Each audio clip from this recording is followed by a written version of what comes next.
Assalamualaikum warahmatullahi wabarakatuh. Selamat pagi anak-anakku. Jumpa lagi dengan Bapak. Pada hari ini kita akan belajar pembuahan pada tumbuhan biji. Diharapkan setelah mempelajari materi ini, kalian bisa satu, menjelaskan kembali proses pembuahan pada tumbuhan biji baik pada gimnospermae dan angiospermae. Juga bisa menjelaskan persamaan-persamaan pembuahan yang terjadi pada gimnospermae dengan angiospermae. Yang ketiga, kalian bisa menyebutkan perbedaan-perbedaan pembuahan pada angiospermae dengan gimnospermae. Dan nanti yang keempat, mengapa pada angiospermae disebut dengan pembuahan ganda dan pada gimnospermae disebut dengan pembuahan tunggal.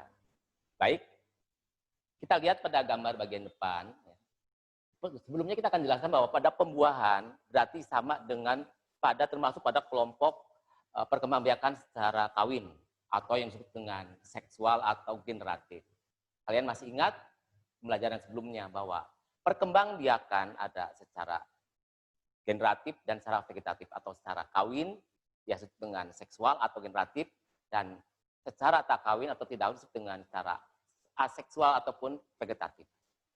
Bapak akan jelaskan dulu pada proses pembuahan pada tumbuhan biji pada angiospermae atau disebut dengan tumbuhan biji tertutup. Makanya kenapa nanti disebut dengan kelompok pada tumbuhan biji tertutup. Ada hubungannya dengan proses pada pembuahan di sini. Pada proses pembuahan atau disebut dengan fertilisasi akan diawali dengan terjadinya pertemuan antara sel kelamin jantan dengan sel kelamin betina. Di mana pada tumbuhan biji tertutup atau angiospermae ini, baik pada tumbuhan gimnospermae, diawali dengan jatuhnya atau menempelnya serbuk sari. Serbuk sari yang berasal dari serbuk sari ini berasal dari tangkai sari atau kepala sari akan menempel di kepala putik atau stigma. Yang seperti kendi ini adalah merupakan putik, diawali dari kepala putik, tangkai putik, dan ruang bakal buah. Ketika serbuk sari ini jatuh pada kepala putik, ini, dia akan masuk ke tangkai putik melalui saluran yang akan masuk ke ruang bakal buah di sini. Ketika serbuk sari masuk ke tangkai putik, dia akan membentuk buluh serbuk sari seperti ekor. Kalau pada manusia seperti sperma, ya, jadi ada ekornya. Di mana nanti buluh serbuk sari ini berfungsi untuk membantu pergerakan serbuk sari menuju ke ruang bakal buah. Dengan berjalannya serbuk sari ini membentuk buluh serbuk sari, dia akan membelah menjadi dua, yaitu menjadi sel sperma, ya, atau disebut dengan sel generatif dan sel vegetatif. Lihat di sini, sel sperma yang terbentuk ada dua buah. Sedangkan sel vegetatif terbentuk satu. Dia akan bergerak terus menuju ruang bakal buah. Sesampainya di pintu, namanya pintu ruang bakal buah ini disebut dengan mikrofil. Mikrofil, mikro kecil, itu lubang kecil. Jadi untuk masuk ke ruang bakal buah ini terdapat lubang, ibaratnya pintu. Sel vegetatif ini akan hilang dengan sendirinya karena energinya dipakai oleh inti sel sperma atau oleh sel sperma ini. Sementara itu anak-anakku, di ruang bakal buah ini terbentuk 8 inti. Tetapi ada 4 macam inti sebutannya, yaitu 1 inti sel telur, jumlahnya 1, inti sinergit ada 2, ada inti kandung lembaga sekunder 2, dan inti antipoda 3. 1, 2, 3, 4, 5, 6, 7, 8. Di sini sudah ada 8 inti. Inti sel sperma yang tadi bergerak dari tangkai putik menuju ruang bakal buah masuk melalui mikrofil ini, yang paling depan ini akan bergerak menemui sel telur. Sedangkan yang satunya, inti sel sperma ini akan bergerak menemui inti kandung lembaga sekunder. Pertemuan atau pembuahan sel sperma dengan inti sel telur ini atau peleburan tersebut akan membentuk embrio. Embrio inilah cikal bakal biji. Sedangkan pembuahan atau pertemuan inti sel sperma atau sel sperma ini dengan inti kandung lembaga sekunder yang lainnya, yang satunya sperma yang lainnya, ini akan membentuk endosperm. Dia akan berkembang menjadi karpelum yang disebut dengan daging buah. Itulah proses pembuahan pada angiospermae.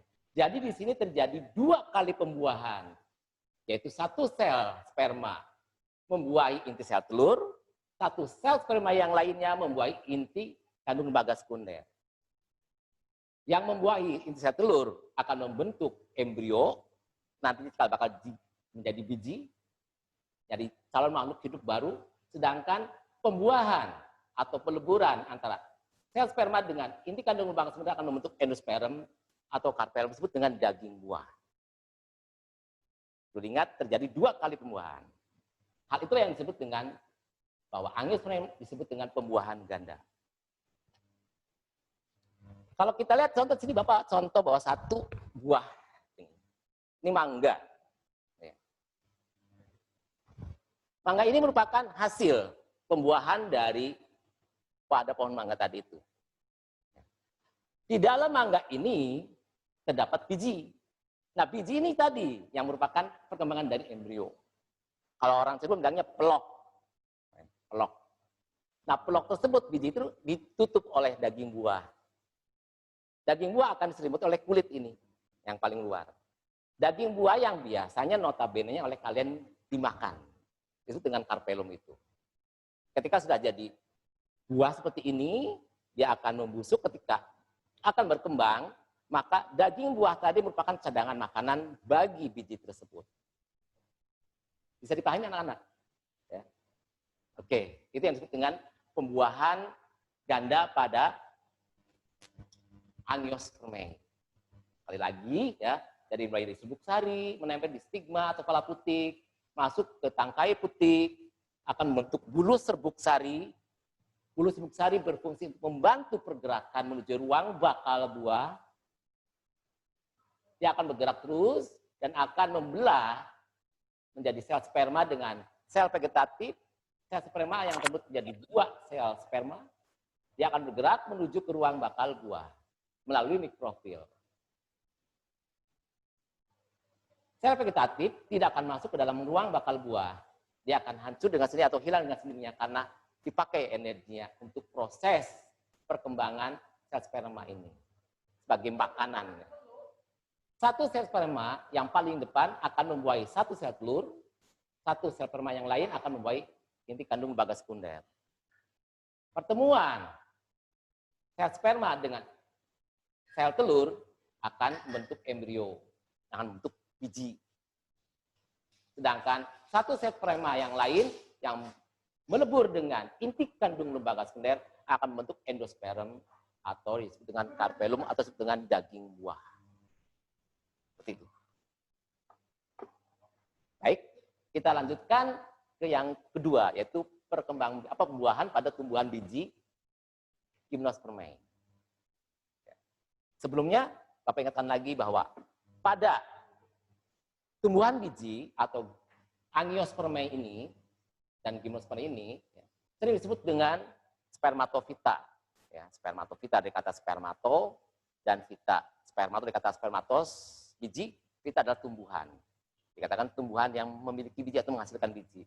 Atau disebut juga dengan tumbuhan antofita. Atau dari kata antos, bunga artinya vita adalah tumbuhan. Berarti tumbuhan yang sudah mempunyai bunga. Sedangkan yang ketiga disebut juga dengan panerogami. Paneros itu jelas, terlihat. Gami adalah alat kelaminnya atau alat perkembangbiakannya. Sudah terlihat jelas. Jadi spermatofita, tumbuhan biji, biasa disebut dengan spermatofita, disebut dengan panerogami, bisa disebut dengan antofita. Baik, kita jelaskan pembuahan pada gimnospermae pada tumbuhan biji terbuka. Pada tumbuhan biji terbuka, bunga belum bunga sejati, masih berbentuk strobilus. Biasa dalam bahasa ini disebut dengan seperti gada atau rujung. Bapak bawakan contoh rujung tersebut atau strobilus itu seperti ini. Ini adalah bunga pada tumbuhan pinus. Ya. Jadi pada kelompok gimnospermae adalah contohnya ada pohon melinjo, pinus, pakis haji. Yang Bapak contoh adalah pinus. Ini bunga. Ada dua jenis, ada dengan mikrospora dan megaspora. Strobilus jantan dengan Strobilus betina. Yang Bapak bawa ini adalah Strobilus betina. Strobilus jantan biasanya cenderung lebih kecil. Sama dengan pada Angiospermae. Pada dasarnya terjadi penyerbukan terlebih dahulu. Ya. Di mana pada Strobilus jantan atau mikrospora akan menghasilkan serbuk sari, dia akan menempel atau jatuh di megaspora atau di Strobilus betina. Kalau kita lihat di Strobilus betina ini terdapat seperti layan-layan ini. Dia akan masuk ke sela ini. Ketika ada air atau embun dan dari hujan, dia akan masuk. Dan ini akan masuk ke dalam menuju ruang bakal biji atau ruang serbuk sari. Jadi pada megaspora ini atau Strobilus betina ini terdapat ruang serbuk sari di sela-sela tersebut. Serbuk sari ini yang tadi dari Strobilus jantan akan masuk ke dalam ruang serbuk sari. Dia akan berkembang membentuk sel vegetatif dan sel generatif. Sel generatif ini yang berfungsi nanti sebagai sperma atau spermatozoid, sel kelamin jantan. Dia akan masuk ke ruang serbuk sari. Sebelum masuk ke ruang serbuk sari, di dalam ruang serbuk sari terdapat sel telur.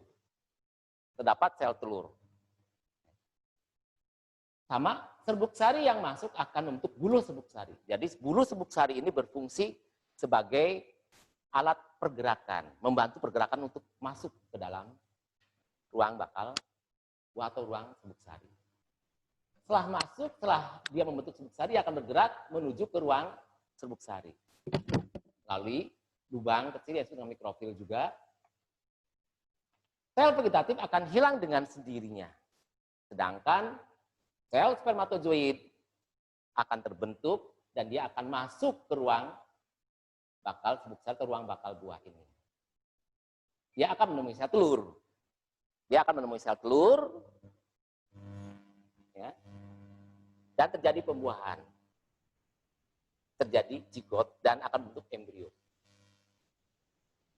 Jadi di sini hanya terjadi satu kali pembuahan. Sperma hanya membuahi sel telur saja dan akan menghasilkan embrio saja. Kita lihat, perhatikan di sini perbedaannya antara Angiospermae dengan Gymnospermae. Prosesnya, pembuahannya, ya, dan hasilnya.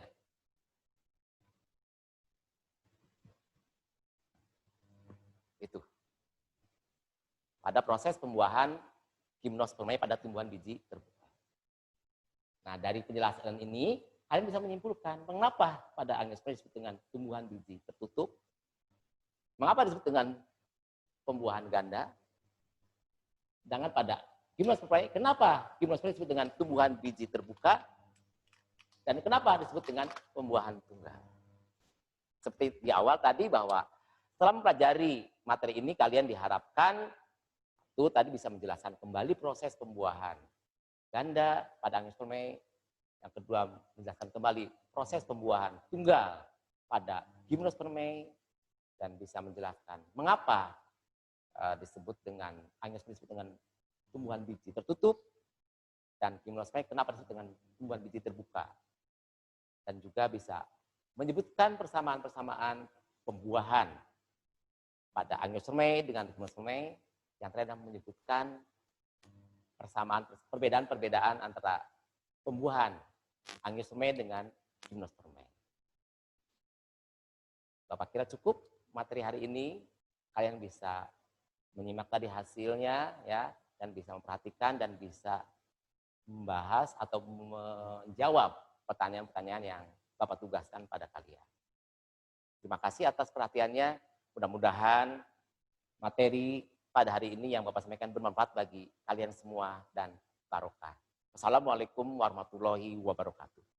Waalaikumsalam warahmatullahi Waalaikumsalam warahmatullahi wabarakatuh. warahmatullahi wabarakatuh.